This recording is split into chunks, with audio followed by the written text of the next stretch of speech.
नमस्कार साथियों, स्वागत है आपका अपने परिवार पार्थ एकेडमी। पार्थ एकेडमी आप लोगों के लिए आज फिर लेकर आ रहा है टॉप 20 क्वेश्चन केमिस्ट्री के, वही शानदार जानदार और धमाकेदार क्वेश्चन।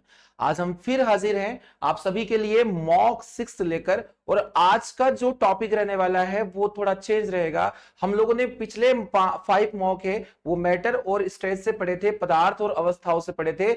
आज हम लोग टॉपिक पढ़ने वाले हैं, काफी महत्वपूर्ण टॉपिक रहने वाला है। और इस टॉपिक का नाम मैं आपको बता देने वाला हूं कि आज का टॉपिक हमारा रहने वाला है पदार्थ और उसकी संरचना, परमाणु और उसकी संरचना। आप लोग थंबनेल में देख पा रहे होंगे आज के जितने भी क्वेश्चन होंगे हम एक नए टॉपिक को स्टार्ट कर रहे हैं, परमाणु संरचना, एटॉमिक स्ट्रक्चर।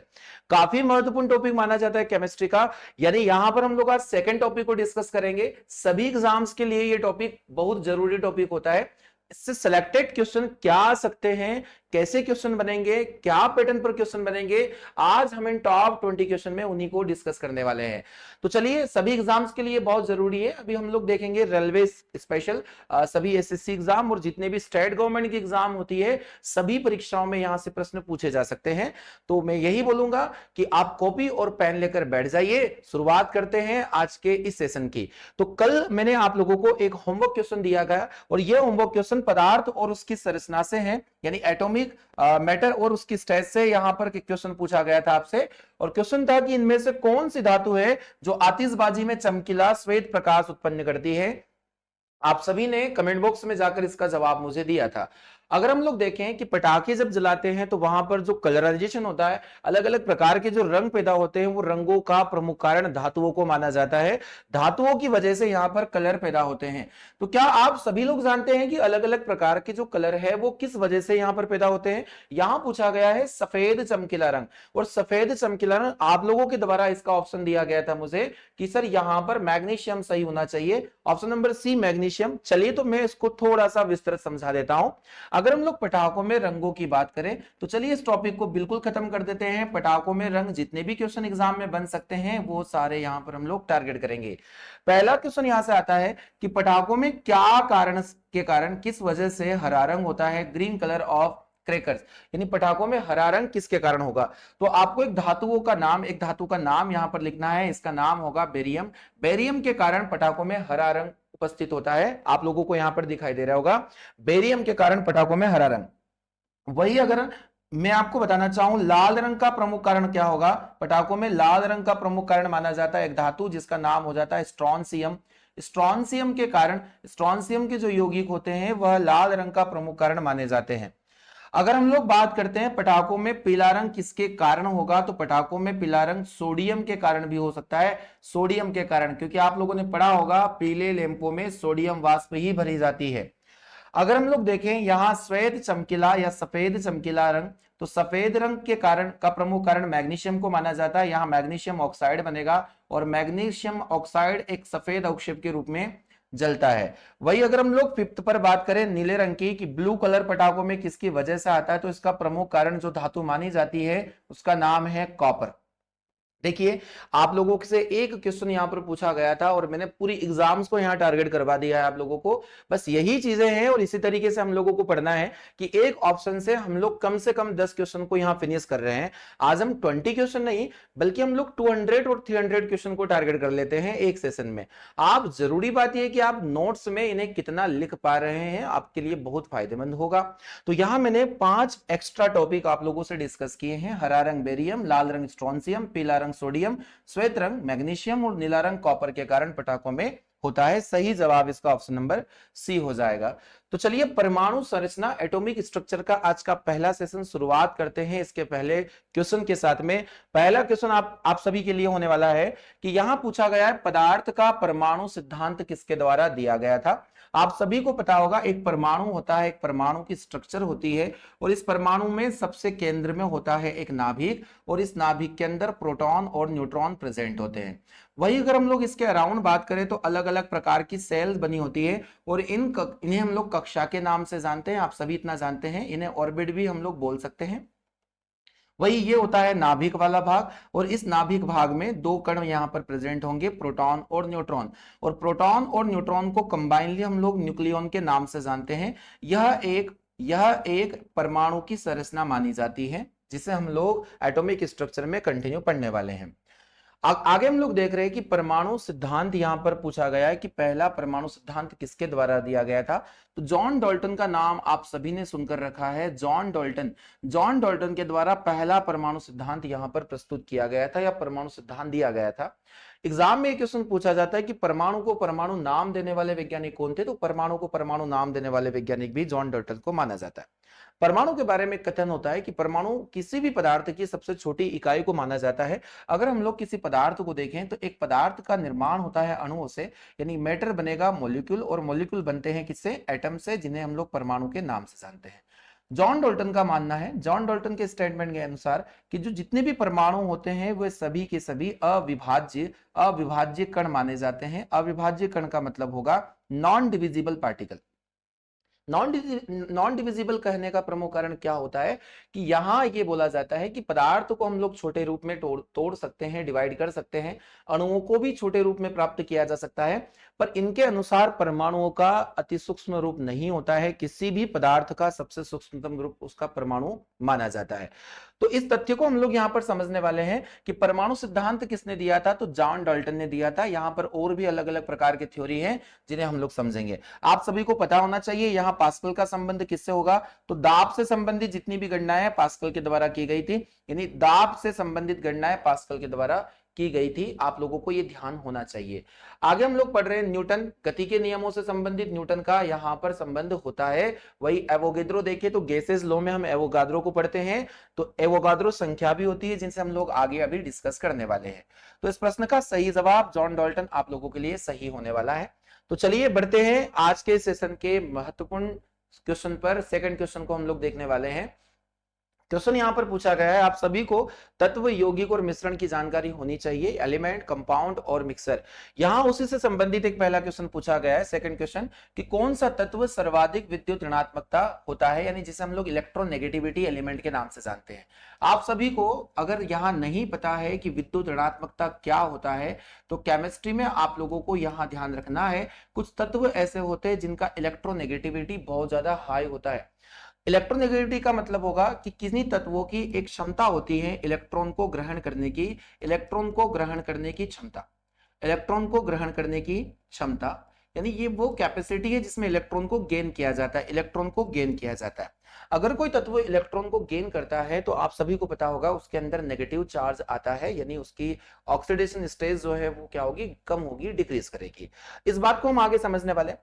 तो विद्युत ऋणात्मक तत्व कौन कौन से हैं। तो अगर हम लोग बात करें, सबसे ज्यादा विद्युत ऋणात्मक तत्व माना जाता है जिसका परमाणु क्रमांक 9 होता है, फ्लोरीन। फ्लोरीन के बाद यहां हम लोग पढ़ने वाले हैं किसको।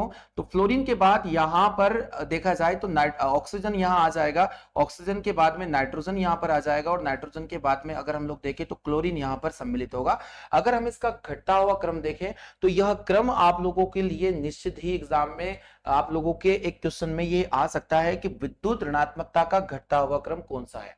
सर्वाधिक विद्युत ऋणात्मकता जिसमें इलेक्ट्रॉन को गेन करने की कैपेसिटी काफी ज्यादा होती है, वह फ्लोरीन के अंदर पाई जाती है। फिर अगर हम लोग देखें ऑक्सीजन, नाइट्रोजन और क्लोरीन, यह भी विद्युत ऋणात्मक तत्व की श्रेणी में आते हैं। सही जवाब हम लोग इसका देखने वाले हैं फ्लोरीन, यानी ऑप्शन नंबर ए यहां पर बिल्कुल करेक्ट आंसर इसके लिए होने वाला है। अगर हम लोग देखें ऑक्सीजन भी एक प्रकार का या क्लोरीन भी एक प्रकार का इलेक्ट्रोनेगेटिव एलिमेंट होता है। वही सोडियम एक मेटल है जिसका संकेत हम लोगों को पता होना चाहिए Na। अगर हम लोग इसका एटॉमिक मास नंबर देखें 11 और एटॉमिक मास देखें इसका 23 होने वाला है। आप सभी को इनके एटॉमिक नंबर और एटॉमिक मास पता होने चाहिए, क्योंकि इसी चैप्टर में एटम्स के बारे में संपूर्ण जानकारी हम लोग पढ़ने वाले हैं। इस क्वेश्चन के लिए सही जवाब ऑप्शन नंबर ए होने वाला है। तो आप लोगों को ये क्रम पता होना चाहिए। क्वेश्चन नंबर थर्ड हम लोग देख रहे हैं। तीसरा क्वेश्चन आप लोगों के लिए है, इनमें से किसी तत्व के रासायनिक गुण को इनमें से कौन तय करेगा। किसी भी एलिमेंट का केमिकल प्रॉपर्टी होता है, आप सभी जानते हो, जैसे नाइट्रोजन हो गया, ऑक्सीजन हो गया, फ्लोरीन हो गया, हाइड्रोजन हो गया, इन सभी तत्वों के जो रासायनिक गुण होते हैं, केमिकल प्रॉपर्टी, ये कौन डिसाइड करता है। तो डियर स्टूडेंट, जैसे आप सभी को जानते हो कि हाइड्रोजन का परमाणु क्रमांक 1 होता है, हीलियम का परमाणु क्रमांक 2 होता है, लिथियम का परमाणु क्रमांक 3 होता है, बेरिलियम का परमाणु क्रमांक 4 होगा, बोरॉन का परमाणु क्रमांक 5 होगा, कार्बन यहाँ पर 6 पर आता है, वही नाइट्रोजन अगर हम लोग देखें 7, ऑक्सीजन यहाँ पर 8 पर शामिल है, और अगर हम लोग नाइट्रोजन फ्लोरीन की बात करें तो ये नंबर 9 पर और नियॉन 10 पर।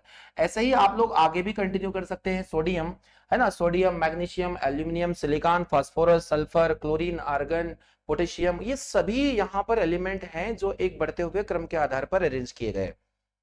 तो अगर हम लोग यहां पर चर्चा करें तो जितना आप लोगों को यहां पर इनका एटॉमिक नंबर दिखाई दे रहा है, ध्यान से सुनने वाली बात है, आप लोगों को ध्यान से सुनना है इस बात को, कि जितना किसी तत्व का परमाणु क्रमांक होता है, जितना इनका परमाणु क्रमांक होता है, एटॉमिक नंबर होगा, वही इनके अंदर होने वाली इलेक्ट्रॉन की संख्या होती है।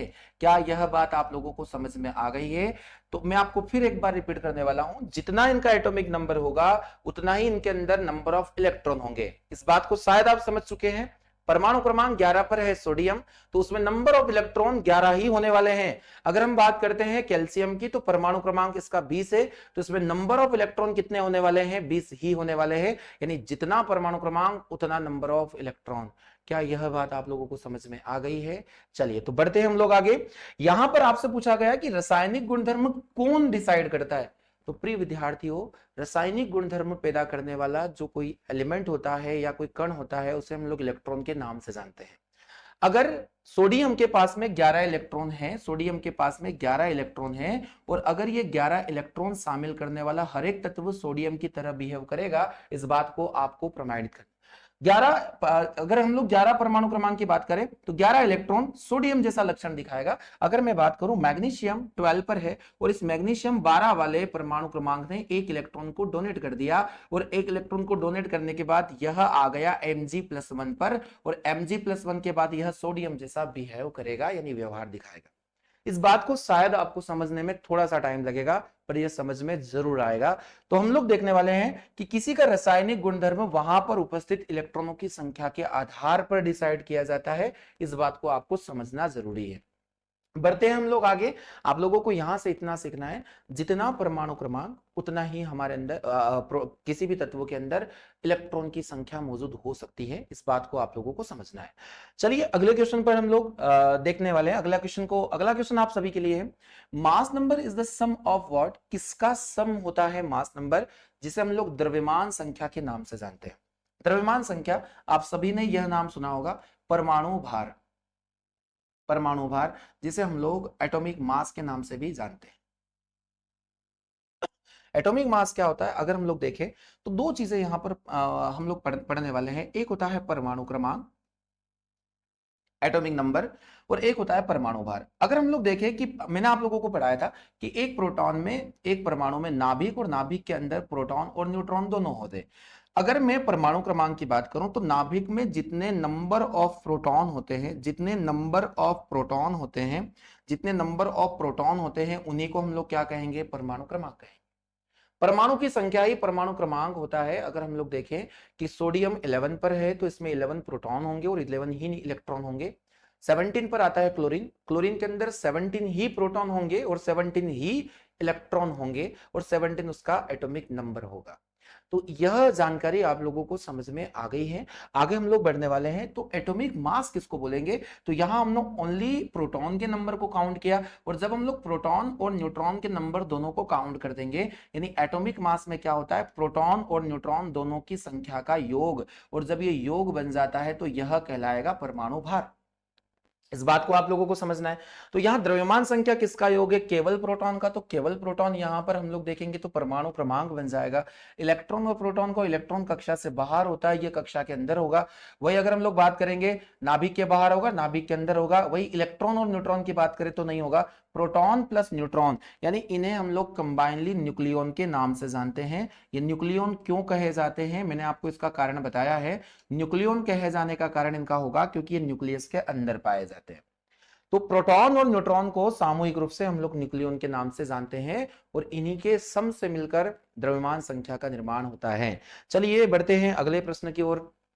अगला क्वेश्चन आप सभी के लिए है। अगला क्वेश्चन आप लोगों को ध्यान से देखना है, क्वेश्चन नंबर 5। एक परमाणु द्रव्यमान संख्या को कैसे निर्धारित कर सकते हैं? अभी हम लोगों ने डिस्कस किया कि परमाणु द्रव्यमान संख्या किसी भी नाभिक में उपस्थित प्रोटॉन और न्यूट्रॉन की संख्या का योग कहलाएगा। प्रोटॉन और न्यूट्रॉन की संख्या का योग, क्या कुल प्रोटॉनों की संख्या को कहेंगे? तो इसका ये बिल्कुल गलत आंसर होने वाला है। क्या हम लोग यहां पर कुछ न्यूट्रॉनों की संख्या या कुछ प्रोटॉन और कुछ न्यूट्रॉन की संख्या को जोड़कर, तो इसका बिल्कुल सही आंसर होने वाला है ऑप्शन नंबर सी। मुझे उम्मीद है कि आप लोगों को जितना अभी समझाया गया है आप लोगों को समझ में आया है। आप साथ में बने रहिए, यह आप लोगों को इस प्लेटफॉर्म पर बहुत अच्छे कॉन्सेप्ट्स के साथ में ये क्वेश्चन करवाए जा रहे हैं और क्वेश्चन इतने अच्छे लेवल के हैं कि मैं यहां से एक दावा कर सकता हूं कि आने वाली सभी एग्जाम्स में आपको यहां से जरूर मदद मिलेगी। तो इस प्रश्न के लिए सही जवाब हम लोगों ने देख लिया है, ऑप्शन नंबर सी देखा है। चलिए क्वेश्चन नंबर 6 हम लोग देखने वाले हैं आज। क्वेश्चन नंबर 6 आप लोगों के सामने है, बहुत अच्छा क्वेश्चन है, एग्जाम में यह पूछा जाता है। क्वेश्चन आप लोगों के लिए है कि एवोगाद्रो संख्या का मान कितना होता है, आप लोगों को यह बताना है एवोगाद्रो संख्या क्या होती है। अगर हम लोग एवोगाद्रो संख्या की बात करें तो यहां पर एक ऑप्शन दिया है 6.023 इंटू 10⁻²2। यहां पर एक ऑप्शन दिया है 6.023, यहां पर भी 23 दिया गया है। तो आप लोगों को इस संख्या को यहां से समझना है कि 6.023 और आगे यहां पर आ रहा है, क्या आ रहा है 023 10⁻23।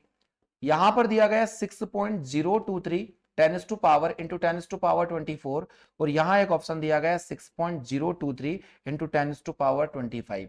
आप लोगों को इसका सही जवाब यहां पर देना होता है। किसका सही जवाब यहां पर क्या होगा?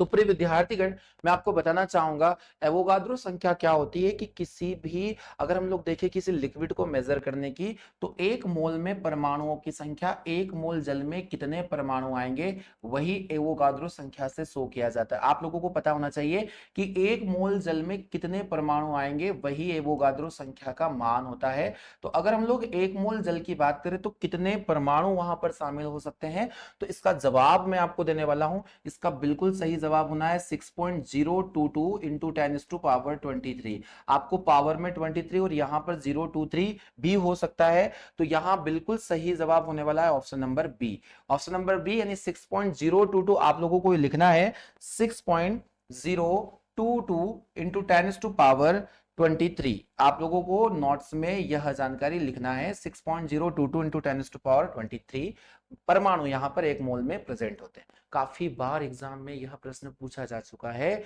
और आगे भी संभावना है कि यहां से क्वेश्चन जरूर आ सकता है। काफी महत्वपूर्ण टॉपिक है, काफी सिलेक्टेड चैप्टर है ये केमिस्ट्री के, जहां से क्वेश्चन आना तय होता है। चलिए बढ़ते हैं अगले क्वेश्चन की ओर। अगला क्वेश्चन है क्वेश्चन नंबर 7, आपको ध्यान से पढ़ना है। क्वेश्चन नंबर 7 है कि किसी परमाणु का रासायनिक व्यवहार उसके किस पर निर्भर करता है, तो इस बात को हम लोगों को समझना है। अभी हमने प्रीवियस क्वेश्चन में एक बात को समझा है कि किसी परमाणु का या किसी परमाणु या तत्व का रासायनिक व्यवहार उसमें उपस्थित इलेक्ट्रॉनों की संख्या पर निर्भर करता है। अगर इन इलेक्ट्रॉनों की संख्या बदल दी जाए तो उसका रासायनिक व्यवहार भी बदल जाता है। अगर हम लोग देखें तो आप सभी इस बात को समझ सकते हैं। यहां ऑप्शन दिया गया न्यूक्लियस में प्रोटॉन की संख्या। देखिए प्रोटॉन की संख्या से कभी भी व्यवहार नहीं बदलेगा। न्यूक्लियस में न्यूट्रॉन की संख्या, न्यूक्लियस में इर्द गिर्द घूम रहे इलेक्ट्रॉन की संख्या और यहां पर न्यूक्लियनों की संख्या। और आप सभी को पता होगा कि न्यूक्लियन में प्रोटॉन और न्यूट्रॉन दोनों को सम्मिलित किया जाता है। तो आप सभी को इसका जवाब पहले से आता है कि इसमें इलेक्ट्रॉनों की संख्या मोस्ट इंपोर्टेंट है। अब यहां पर पूछा गया इर्द गिर्द घूम रहे, तो मैं आपको बता रहा हूं यहां पर कि यहां एक न्यूक्लियस होता है और यहां जो कक्षाएं बनी होती है, इलेक्ट्रॉन इन्हीं में घूमते रहते हैं नाभिकीय बल के प्रभाव के कारण। नाभिकीय बल के प्रभाव के कारण नाभिक के चारों ओर चक्कर लगाते रहते हैं। आप लोगों को इतना ध्यान रखना है। तो सही जवाब इसका ऑप्शन नंबर सी होने वाला है। ऑप्शन नंबर सी बिल्कुल सिलेक्टेड क्वेश्चन है जो एग्जाम्स में आते ही हैं। तो अगला क्वेश्चन हम लोग देखेंगे, क्वेश्चन नंबर 8 है आप लोगों के लिए कि परमाणु क्रमांक 20 वाले परमाणु का इलेक्ट्रॉनिक विन्यास कितना होने वाला है। आप लोगों को इसका जवाब देना है कि जिसका एटॉमिक नंबर 20 होगा। आप सभी को यहां पर एक जानकारी होगी कि एटॉमिक नंबर को हम लोग एटॉमिक नंबर को Z से रिप्रेजेंट करते हैं और जितना Z होता है उतना ही नंबर ऑफ इलेक्ट्रॉन होता है और जितना नंबर ऑफ इलेक्ट्रॉन उतना ही नंबर ऑफ प्रोटॉन किसी के अंदर प्रेजेंट हो सकते हैं। इस बात को आप लोगों को समझना पड़ेगा क्योंकि एग्जाम्स में यह टॉपिक पूछा जाता है और अच्छे लेवल पर पूछा जाता है। और अभी जो दौर चल रहा है वहां एग्जाम में सभी क्वेश्चन आने जैसे क्वेश्चन बनेंगे यहां से। तो परमाणु क्रमांक 20, अब आपको मैं इसका एलिमेंट का नाम भी बताने वाला हूं कि परमाणु क्रमांक 20 पर कैल्शियम को रखा जाता है। किसको रखा जाता है? कैल्शियम को। कैल्शियम का एटॉमिक नंबर 20 होता है डियर स्टूडेंट, और यह इसका अगर हम लोग इलेक्ट्रॉनिक कन्फिग्रेशन देखें तो आप लोगों को यह जानकारी होनी चाहिए 1s2 2s2 2p6 3s2 3p6 और 4s2 इसका इलेक्ट्रॉनिक कन्फिग्रेशन होने वाला है। यह अबाउ के द्वारा दिया गया एक थ्योरी था जिसमें हम लोग इलेक्ट्रॉनों को बढ़ते हुए ऊर्जा स्तर के अनुसार भरते हैं और उसी के अनुसार मैंने इसको अरेंज किया है। यहां पर हम देखेंगे, यहां टोटल नंबर ऑफ इलेक्ट्रॉन देखें, 2 और 2 4 और 6 10 और 2 12 12 और 6 18 18 और 2 यहां पर 20 हो जाएंगे। यानी आप यहां पर देख पा रहे हो उसका जो अंतिम इलेक्ट्रॉन है वह एस सब सेल में, यह एक प्रकार की उप कक्षा होती है, एस सब सेल में यहां पर जा रहा है, इसीलिए हम लोग कैल्शियम को कहते हैं यह एस ब्लॉक का एलिमेंट माना जाता है, एस ब्लॉक एलिमेंट यह माना जाता है। क्या आप लोगों को इतना समझ में आ रहा है? कमेंट बॉक्स में आपको एक बात जरूर लिखना है, आप बहुत अच्छे से जवाब देते हैं होमवर्क क्वेश्चन का, पर साथ ही साथ आपको एक बात और भी बताना है कि यह सेशन आप लोगों के लिए कैसे लग रहे हैं, आपको ये सेशन कैसे लग रहे हैं, आपकी क्या एग्जाम में ये हेल्पफुल है, कमेंट बॉक्स में इससे भी आप लोगों को बताना है।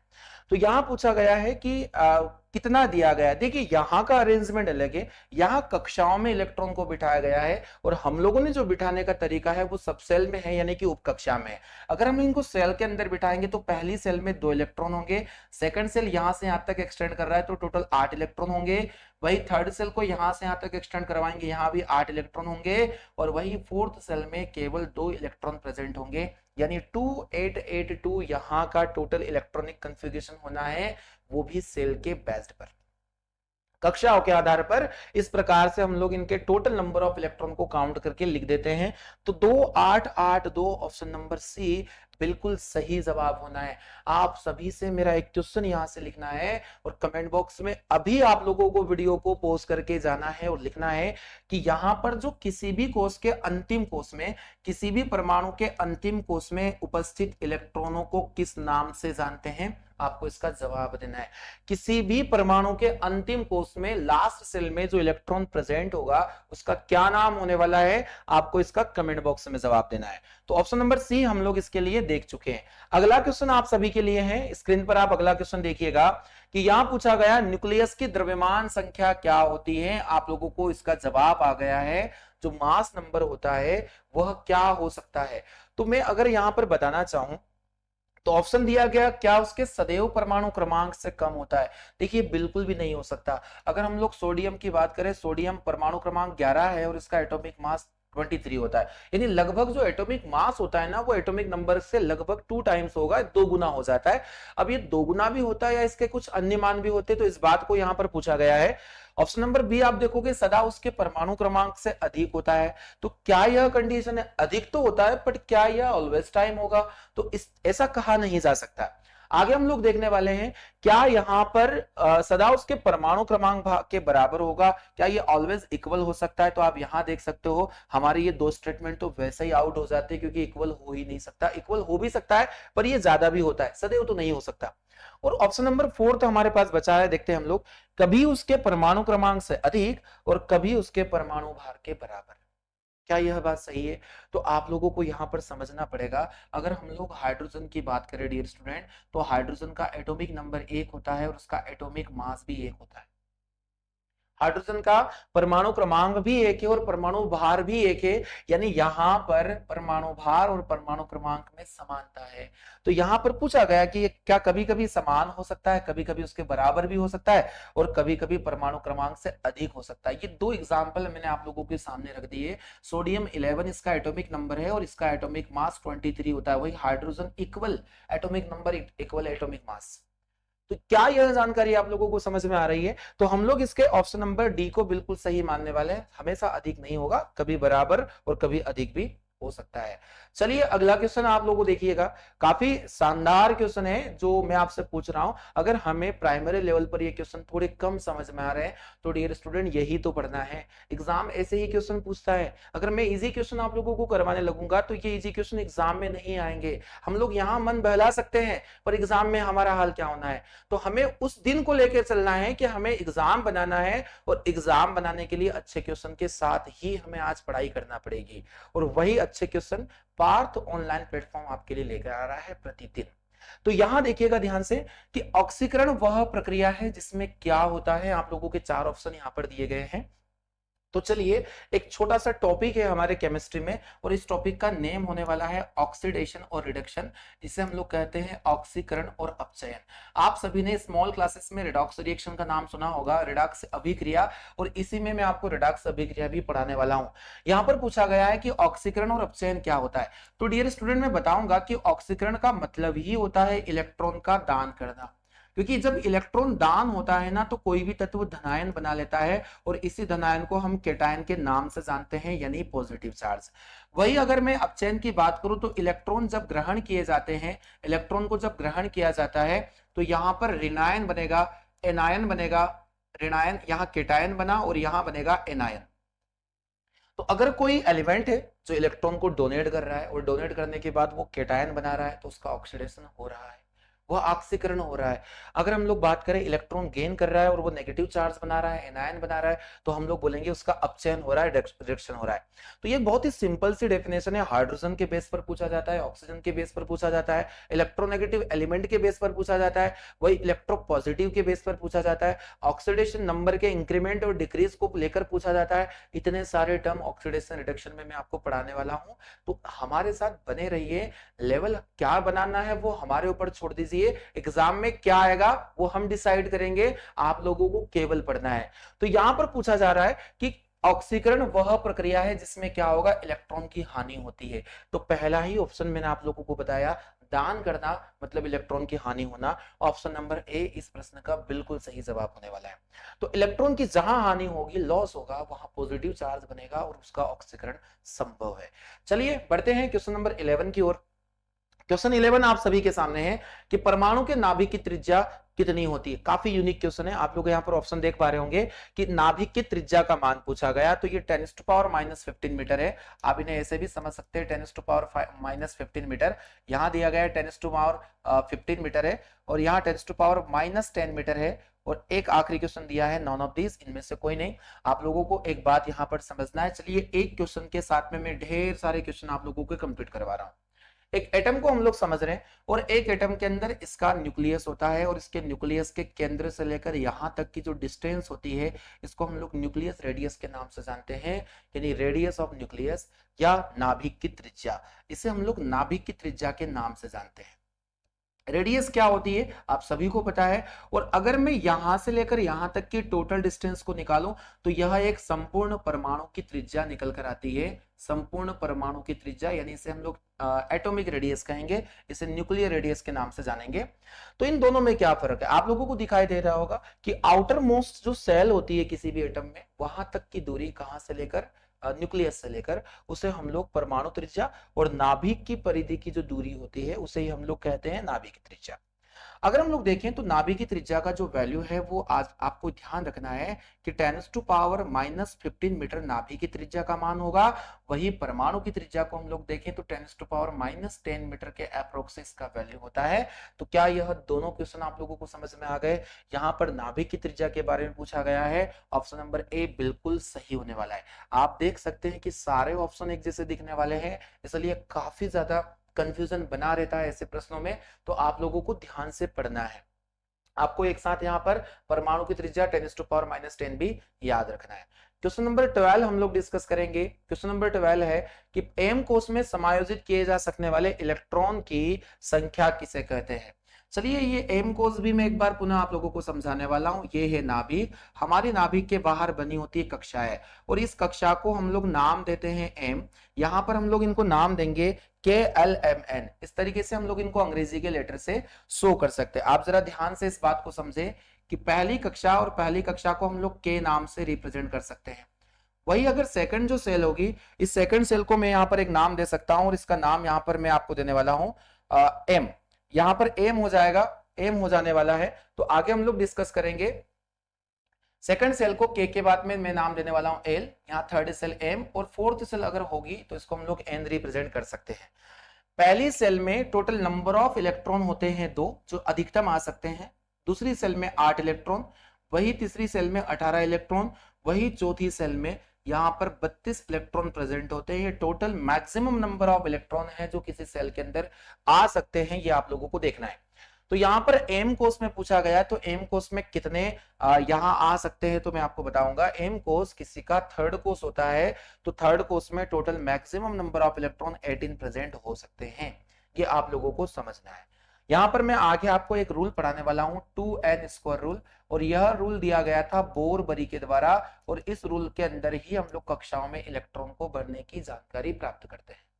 तो चलिए, इतना समझ में आपको आया होगा। अगला क्वेश्चन आप सभी के लिए, अगला क्वेश्चन आप देख सकते हैं कि लिथियम, सोडियम और पोटेशियम के बीच क्या समानता है, आप लोगों को बताना है। अगर हम लोग लिथियम, सोडियम और पोटेशियम की बात करें, तो हाइड्रोजन, हीलियम, लिथियम, यहाँ पर लिथियम का जो एटॉमिक परमाणु, अगर हम लोग इलेक्ट्रॉनिक विन्यास देखें तो 2 और 1 होगा। वही अगर सोडियम की बात करें तो सोडियम का इलेक्ट्रॉनिक कन्फिगरेशन भी आप लोग देखोगे तो 2, 8 और 1 होगा। वही अगर हम लोग बात करते हैं पोटेशियम की, पोटेशियम परमाणु क्रमांक इसका 3 है, यहाँ 11 है और यहाँ 19 है। अगर हम लोग इसके 19 की बात करें तो 2881 ये आप लोग लिख सकते हैं। तो आप लोग यहां समानता देख रहे हो कि जो इनका सबसे लास्ट सेल होता है, लास्ट सेल में नंबर ऑफ इलेक्ट्रॉन एक जैसे हैं, यानी यहां पर वैलेंस सेल एक, वैलेंस इलेक्ट्रॉन एक है, यहां भी वैलेंस एक है और यहां भी वैलेंस एक है। यानी आप लोगों को यहां पर बताना है कि इनके बाहरी आवरण में एक इलेक्ट्रॉन प्रेजेंट होता है। ऑप्शन नंबर ए बिल्कुल सही जवाब होना है। मैंने आपसे कहा है कि अच्छे लेवल के प्रश्नों को पढ़कर ही एग्जाम बनाई जा सकती है और आप लोगों को इन्हें समझना पड़ेगा। ये हमारी मजबूरी है, क्योंकि एग्जाम्स में जो आएगा वही हम आपको दिखाने वाले हैं। तो चलिए, इस प्रश्न का सही जवाब ऑप्शन नंबर ए को हम लोगों ने माना है। बढ़ते हैं अगले क्वेश्चन पर। अगला क्वेश्चन आप सभी के सामने है कि परमाणु का नाभिक किससे बना होता है, आप लोगों को बताना है परमाणु का नाभिक किससे बना होता है। तो नाभिक में मैंने कहा है कि 2-3 प्रकार के मूल कणों में से 2 प्रकार के जो कण होते हैं, प्रोटॉन और न्यूट्रॉन, ये कहां पाए जाते हैं, नाभिक में। वही अगर हम लोग इलेक्ट्रॉन की बात करें, ये कहां प्रेजेंट होगा, तो इलेक्ट्रॉन की उपस्थिति होती है नाभिक के बाहर कक्षाओं में, यह कक्षाओं के इर्द गिर्द घूमता रहता है। इतना आप लोगों को जरूर समझ में आ रहा होगा। ऑप्शन नंबर ए इस प्रश्न का बिल्कुल सही जवाब है। अगला क्वेश्चन आप सभी के सामने, अगला क्वेश्चन यहां पर दिया गया है कि इनमें से कौन सा युग्म जो समदाब रेखाओं को दिखाता है। समदाब रेखा की अगर हम लोग बात करें तो ये आइसोबार के नाम से जानी जाएगी, और आइसोबार हम लोग देखने वाले हैं कि संभारिकता क्या होती है, संभारिक किसे कहते हैं, आइसोबार के नाम से भी इसे हम लोग जानते हैं। अगर हम लोग संभारिक को समझे तो डियर स्टूडेंट, यहां संभारिकता का मतलब आप लोगों को समझना है कि अगर किसी परमाणु में, किसी तत्व के परमाणु में परमाणु क्रमांक समान, परमाणु क्रमांक भिन्न हो और परमाणु भार समान हो, परमाणु क्रमांक भिन्न हो और परमाणु क्रमांक समान हो, एटॉमिक नंबर, परमाणु भार जो है वो समान होगा यहाँ पर, तो उसे हम लोग संभारिकता टर्म से शो कर सकते हैं। ये आप लोगों को समझना है, परमाणु भार समान हो, इसे हम लोग क्या कहेंगे, इसे हम लोग कहेंगे संभारिकता। अब आप लोग देख पा रहे हो कि यहाँ हीलियम का एटॉमिक नंबर 3 है और मास इसका, आपको इसको ऐसे समझना है कि यह हीलियम लिखा हुआ है 3 और 2, यहाँ पर हीलियम लिखा हुआ है 4 और 2। तो हमें परमाणु भार को समान मानना है, यानी पावर में जो भी नंबर सिमिलर रहे वो आप लोगों के लिए सही जवाब होना है। अगर हम लोग बात करें Mg की, तो मैग्नीशियम होता है, मैग्नीशियम यहाँ 24-12, यहाँ 25-12, तो 24-12, 25-12 यहाँ पर रॉन्ग है क्योंकि 12 तो समान है, बट ये एलिमेंट अलग अलग होने चाहिए, 2 अलग अलग प्रकार के तत्व होने चाहिए। वही देखिए पोटेशियम की और कैल्शियम की। तो डियर स्टूडेंट, यहाँ आप लोगों को ध्यान से समझना है, पोटेशियम यहाँ पर आप लोगों को देके रखा है 19 इसका परमाणु क्रमांक है और 40 इसका परमाणु भार है।